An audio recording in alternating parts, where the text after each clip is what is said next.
চলতি বছর আমের উৎপাদন বেশি হলেও দাম কম হওয়ায় লোকসানে আম চাষি ও ব্যবসায়ীরা।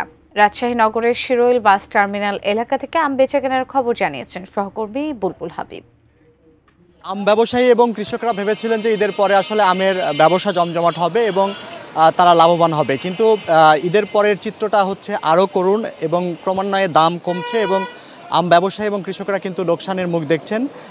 কারণ ঈদের একদিন আগ পর্যন্ত আমের দাম যে পরিমাণ ছিল, বেচা বিক্রি যে পরিমাণ হয়েছিল সেটা কিন্তু অনেকটা কমে গেছে এবং দাম সবচেয়ে বেশি কমে গেছে একদম খুচরা পর্যায়ে।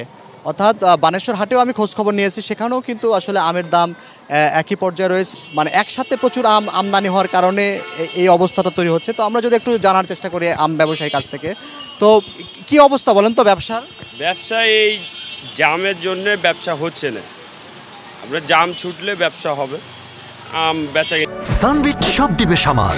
সানবিট ম্যাজিক প্রেস ডিশওয়াশিং এর মাথা ঘোরানো সলিউশন কম হচ্ছে।